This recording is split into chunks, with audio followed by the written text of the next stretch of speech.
നമസ്കാരം, ഞാൻ doctor Nishi Mathew, consultant nephrologist, SUT hospital, Pattom. ഇന്ന് ഞാൻ നിങ്ങളോട് സംസാരിക്കാൻ പോകുന്നത് നൂതനമായ ഒരു ഡയാലിസിസ് പ്രക്രിയയെക്കുറിച്ചിട്ടാണ്. കണ്ടിന്യൂസ് റീനൽ റീപ്ലേസ്മെൻറ്റ് തെറാപ്പി അഥവാ CRRT എന്ന ഡയാലിസിസിനെ കുറിച്ചിട്ടാണ് ഇന്നത്തെ ഈ ടോപ്പിക്. നമുക്കറിയാം, ഡയാലിസിസ് കിഡ്നി പ്രവർത്തനം ശരിയല്ലാത്ത, അതായത് വൃക്കസ്തംഭനമുള്ള ആൾക്കാർക്ക് അവരുടെ ബ്ലഡ് സാധാരണ രീതിയിൽ കിഡ്നിയിൽ ശുദ്ധീകരിക്കപ്പെടാത്ത സിറ്റുവേഷനിൽ ബ്ലഡ് പുറത്തേക്കെടുത്ത് ശുദ്ധീകരിക്കുന്നതിനെയാണ് നമ്മൾ ഡയാലിസിസ് എന്ന് പറയുന്നത്. അപ്പോൾ യൂഷ്വലി നമ്മൾ കേൾക്കുന്ന ഡയാലിസിസ് ഇൻ്റർമിറ്റൻറ്റ് ഹീമോഡയാലിസിസ്, അതായത് ആഴ്ചയിൽ 2-3 ദിവസങ്ങളിൽ വൃക്കസ്തംഭനമുള്ള ആൾക്കാർ ഹോസ്പിറ്റലിൽ വന്ന് അവരുടെ ബ്ലഡ് ഒരു മെഷീൻ വഴി ശുദ്ധീകരിക്കുന്നതിനെയാണ് ഇൻ്റർമിറ്റൻറ്റ് ഹീമോഡയാലിസിസ് എന്ന് പറയുന്നത്. എന്നാൽ അത് ചെയ്യുന്ന ചില പ്രത്യേക സിറ്റുവേഷൻസ് ഉണ്ട്. കിഡ്നിയുടെ പ്രവർത്തനം ഗ്രാജുവലി കുറഞ്ഞ് തീരെ പ്രവർത്തിക്കാത്ത സിറ്റുവേഷനിൽ യൂറിയം ക്രിയാറ്റിനും വളരെ കൂടി, പൊട്ടാഷ്യം വളരെ കൂടി ഒക്കെ, അങ്ങനത്തെ സിറ്റുവേഷൻസിൽ ഇനി കിഡ്നി ഇമ്പ്രൂവ് ചെയ്യില്ല എന്നുള്ള ആൾക്കാർക്ക് നമ്മൾ ഇൻ്റർമീഡിയറ്റ് ഹീമോഡയാലിസിസ് ചെയ്യും. എന്നാൽ ഈ കണ്ടിന്യൂസ് റീനൽ റീപ്ലേസ്മെൻറ്റ് തെറാപ്പി എന്ന് പറയുന്നത് ഒരു വേറിട്ട രീതിയിലുള്ള ഹീമോഡയാലിസിസ് ആണ്.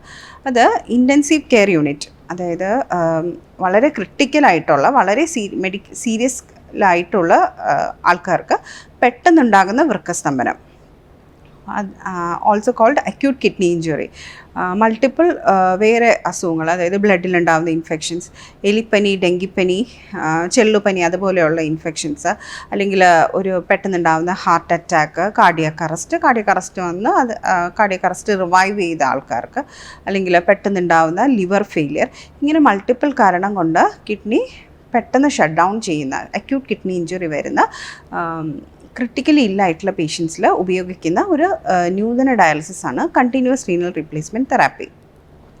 ഇതിൻ്റെ അഡ്വാൻറ്റേജസ് എന്താണെന്ന്, ഇപ്പോൾ എന്തുകൊണ്ട് ഇവർക്ക് മറ്റു രീതിയിലുള്ള ഇൻ്റർമീഡിയറ്റ് ഹീമോഡയാലിസിസ് ചെയ്യാൻ പറ്റില്ല എന്ന് ചോദിച്ചാൽ, ഇങ്ങനെ ക്രിട്ടിക്കലി ഇല്ലായിട്ടുള്ള ആൾക്കാർക്ക് 1-2 പ്രത്യേക പ്രശ്നങ്ങളുണ്ടാകും. ഒന്ന്, അവരുടെ പ്രഷർ വളരെ കുറഞ്ഞിരിക്കുക, അല്ലെങ്കിൽ അവരുടെ ഈ പോസ്റ്റ് കാർഡിയാക് അറസ്റ്റ് വരുന്ന ആൾക്കാരിൽ തലച്ചോറിനകത്തുള്ള പ്രഷർ കൂടുക, ഇൻട്രാസെർബറൽ എഡിമ കൂടുക, അല്ലെങ്കിൽ പെട്ടെന്നുണ്ടാകുന്ന ലിവർ ഇഞ്ചുറി ഒക്കെ ഉള്ള ആൾക്കാർക്ക് ഇൻ്റർമീഡിയറ്റ് ഹീമോഡയാലിസിസിൽ അതിൻ്റേതായ കോംപ്ലിക്കേഷൻസ് ഉണ്ട്. ഇൻ്റർമീഡിയറ്റ് ഹീമോഡയാലിസിസ് 4 മണിക്കൂർ ചെയ്യുന്ന ഡയാലിസിസ് ആണ്. ആ സമയത്ത് ബ്ലഡ് പുറത്തേക്ക് എടുക്കുമ്പോൾ പ്രഷർ വീണ്ടും കുറയാനും വീണ്ടും ഒരു കാർഡിയാക് അറസ്റ്റിലേക്ക് പോകുവാനും ഒക്കെയുള്ള സാധ്യത കൂടുതലാണ്. പിന്നെ ഈ ഇൻ്റർമീഡിയറ്റ് ഹീമോഡയാലിസിസ് വെറും 4 മണിക്കൂറാണ് നമ്മൾ ബ്ലഡ് ശുദ്ധീകരിക്കുന്നത്. പക്ഷേ ഈ CRRT എന്ന് പറയുന്ന ഇത് കണ്ടിന്യൂസ് ആയിട്ട് 24 തൊട്ട് 48 മണിക്കൂർ വരെ നമ്മൾ മെഷീനിൽ കണ്ടിന്യൂസ് ആയിട്ട് ബ്ലഡ് ചെറിയ റേറ്റിൽ വളരെ കുറേശ്ശെ ബ്ലഡ് പ്യൂരിഫൈ ചെയ്തുകൊണ്ടിരിക്കുകയാണ്. അപ്പോൾ പെട്ടെന്നുണ്ടാവുന്ന ഇൻ്റർമീഡിയറ്റ് ഹീമോഡയാലിസിസിൽ ഉണ്ടാവുന്ന പോലെയുള്ള BP വ്യതിയാനങ്ങൾ കുറവായിരിക്കും കണ്ടിന്യൂസ് റീനൽ റീപ്ലേസ്മെൻറ്റ് തെറാപ്പി അഥവാ CRRTയിൽ. അപ്പോൾ അതുകൊണ്ട് പ്രഷർ വ്യതിയാനങ്ങൾ, ഹീമോഡൈനാമിക്കലി അൺസ്റ്റേബിൾ ആയിട്ടുള്ള ആൾക്കാർക്ക് വളരെ യൂസ്ഫുള്ളാണ് CRRT. ഇനി രണ്ടാമത്തത്, ഞാൻ നേരത്തെ പറഞ്ഞതുപോലെ അക്യൂട്ട് പാൻക്രിയാറ്റൈറ്റിസ്, പെട്ടെന്നുണ്ടാകുന്ന പാൻക്രിയാസ് വീക്കം. അപ്പോൾ അതിൻ്റെ പ്രധാന ചികിത്സ എന്ന് പറഞ്ഞു കഴിഞ്ഞാൽ നമ്മൾ ധാരാളമായിട്ടുള്ള IV ഫ്ലൂയിഡ്സ് കൊടുക്കുക എന്നുള്ളതാണ്. ഫ്ലൂയിഡ് ധാരാളം വേണ്ടി വരും. പക്ഷേ ആ പാൻക്രിയാറ്റൈറ്റിസിൻ്റെ കൂടെ അക്യൂട്ടായിട്ട് കിഡ്നി ഷട്ട് ഡൗൺ ചെയ്താൽ നമുക്ക് അത്രയും ഫ്ലൂയിഡ്സ് കൊടുക്കാൻ പറ്റില്ല. അപ്പോൾ അങ്ങനെ ഒത്തിരി ഫ്ലൂയിഡ്സ് വേണ്ടി വരിക, അല്ലെങ്കിൽ വയറിനുണ്ടാകുന്ന സർജറി കഴിയുമ്പോൾ നമ്മൾ TPN, ടോട്ടൽ പാരൻ്ററൽ ന്യൂട്രീഷൻ, അതായത് ഡ്രിപ്പ് വഴി നമ്മൾ വയറിൽ കഴിക്കുന്ന സാധനങ്ങളെല്ലാം, വായിൽ കൂടെ കഴിക്കുന്നതെല്ലാം ഡ്രിപ്പ് വഴി കണ്ടിന്യൂസ് ആയിട്ട് കൊടുക്കുന്നതിനാണ് TPN. അപ്പോൾ ഇങ്ങനെയൊക്കെയുള്ള സിറ്റുവേഷൻസിൽ കണ്ടിന്യൂസ് റീനൽ റീപ്ലേസ്മെൻറ്റ് തെറാപ്പിയാണ് ഏറ്റവും നല്ലത്. കാരണം നമ്മൾ കൊടുക്കുന്ന ഫ്ലൂയിഡ്സും അതിൻ്റെ അനുസരിച്ചിട്ടുള്ള വെള്ളം നമുക്ക് CRRT വഴി കണ്ടിന്യൂസ്ലി റിമൂവ് ചെയ്യാൻ സാധിക്കും. ഇനി മൂന്നാമത്, തലച്ചോറിനകത്തുള്ള മേജർ സർജറീസ് എന്തെങ്കിലും കഴിഞ്ഞ ആൾക്കാർക്ക് നമുക്കിതുപോലെ പെട്ടെന്ന് ഡയാലിസിസ് വേണ്ടി വരുന്ന ആൾക്കാർക്ക് ഏറ്റവും നല്ലത് CRRT ആണ്. കാരണം ന്യൂറോ സർജറി പ്രൊസീജിയേഴ്സൊക്കെ കഴിഞ്ഞ ആൾക്കാർക്ക് തലച്ചോറിനകത്തുള്ള മർദ്ദം പെട്ടെന്ന് വേരിയേഷൻ വരാം, തലച്ചോറിനകത്തുള്ള എഡിമ വർദ്ധിക്കാം ഡയാലിസിസ് ചെയ്യുന്ന സമയത്ത്. അപ്പോൾ അങ്ങനെയുള്ളവർക്ക് വളരെ നല്ലതാണ് CRRT. നാലാമതായി, ഹാർട്ടിൻ്റെ പമ്പിങ് പവർ വളരെ കുറവുള്ള, സിവിയർ ആയിട്ടുള്ള LV ഡിസ്ഫങ്ഷൻ, പമ്പിങ് വളരെ കുറവ്, അല്ലെങ്കിൽ റീസെൻ്റായിട്ട് ഒരു കാർഡിയാക് അറസ്റ്റ് വന്ന് റിവൈവ് ചെയ്ത ആൾക്കാർ, അല്ലെങ്കിൽ CABG അല്ലെങ്കിൽ ഓപ്പൺ ഹാർട്ട് സർജറീസ് ഒക്കെ റീസെൻ്റ്ലി കഴിഞ്ഞ ആൾക്കാർക്ക് ഇൻ്റർമീഡിയറ്റ് ഹീമോഡയാലിസിസ്, അതായത് 4 മണിക്കൂർ ചെയ്യുന്ന ഡയാലിസിസിൽ പ്രഷർ വ്യതിയാനങ്ങൾ വരാനും ഹാർട്ട് അറ്റാക്കിനും കാർഡിയാക് അറസ്റ്റിനും ഒക്കെ സാഹചര്യം കൂടുതലാണ്. അപ്പോൾ അങ്ങനെയുള്ള ആൾക്കാർക്കും നമ്മൾ CRRT ആണ് ബെനിഫിഷ്യൽ.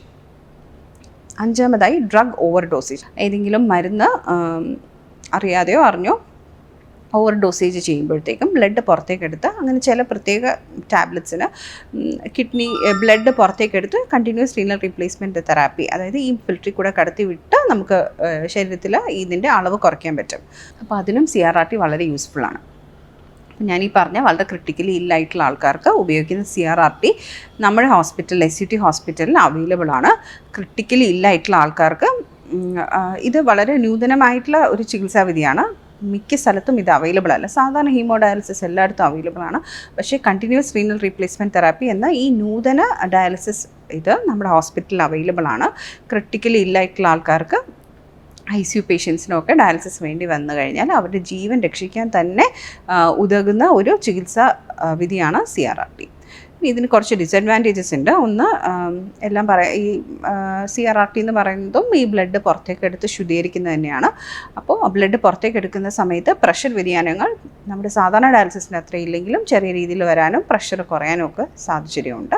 രണ്ടാമതായിട്ട്, നമ്മൾ കണ്ടിന്യൂസ് ആയിട്ട് ബ്ലഡ് ശുദ്ധീകരിക്കുമ്പോൾ നമ്മുടെ ശരീരത്തിൽ പൊട്ടാഷ്യവും സോഡിയവും കാൽഷ്യം അങ്ങനെയൊക്കെ വ്യതിയാനങ്ങൾ വരാം. അപ്പോൾ അതൊക്കെ കണ്ടിന്യൂസ് മോണിറ്റർ ചെയ്ത് കറക്റ്റ് ചെയ്യേണ്ടി വരും. മൂന്നാമതായിട്ട്, നമ്മൾ ഡയാലിസിസിന് വേണ്ടി കൊടുക്കുന്ന ഹെപ്പാരിൻ, അപ്പോൾ ബ്ലഡ് ക്ലോട്ട് ആവാതിരിക്കാൻ സഹായിക്കുന്ന ഒരു മരുന്നാണ്. അപ്പോൾ ഈ ഹെപ്പാരിൻ കൊടുത്തു കഴിഞ്ഞാൽ ബ്ലീഡിംഗ് ഒക്കെ വരാനുള്ള സാഹചര്യമുണ്ട്. പക്ഷെ നമ്മുടെ ഹോസ്പിറ്റലിലുള്ള ലേറ്റസ്റ്റ് CRRT മെഷീനിൽ ഹെപ്പാരിൻ ഇല്ലാതെ ഡയാലിസിസ് ചെയ്യാൻ പറ്റുന്ന മെഷീനാണ്.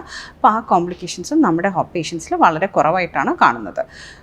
നാലാമതായി, ഇതിൻ്റെ കോസ്റ്റ്. നമ്മൾ ഇൻ്റർമീഡിയറ്റ് ഹീമോഡയാലിസിസിൻ്റെ കോസ്റ്റ് ഒരു 5,000-നുള്ളിലാണെങ്കിൽ ഇതിൻ്റെ കോസ്റ്റ് കുറച്ച് കൂടിയായിരിക്കും. പക്ഷേ ജീവൻ രക്ഷിക്കാൻ തന്നെ ഉതകുന്ന ഒരു വളരെ നല്ല ഒരു ചികിത്സാവിധിയാണ് CRRT. Thank you.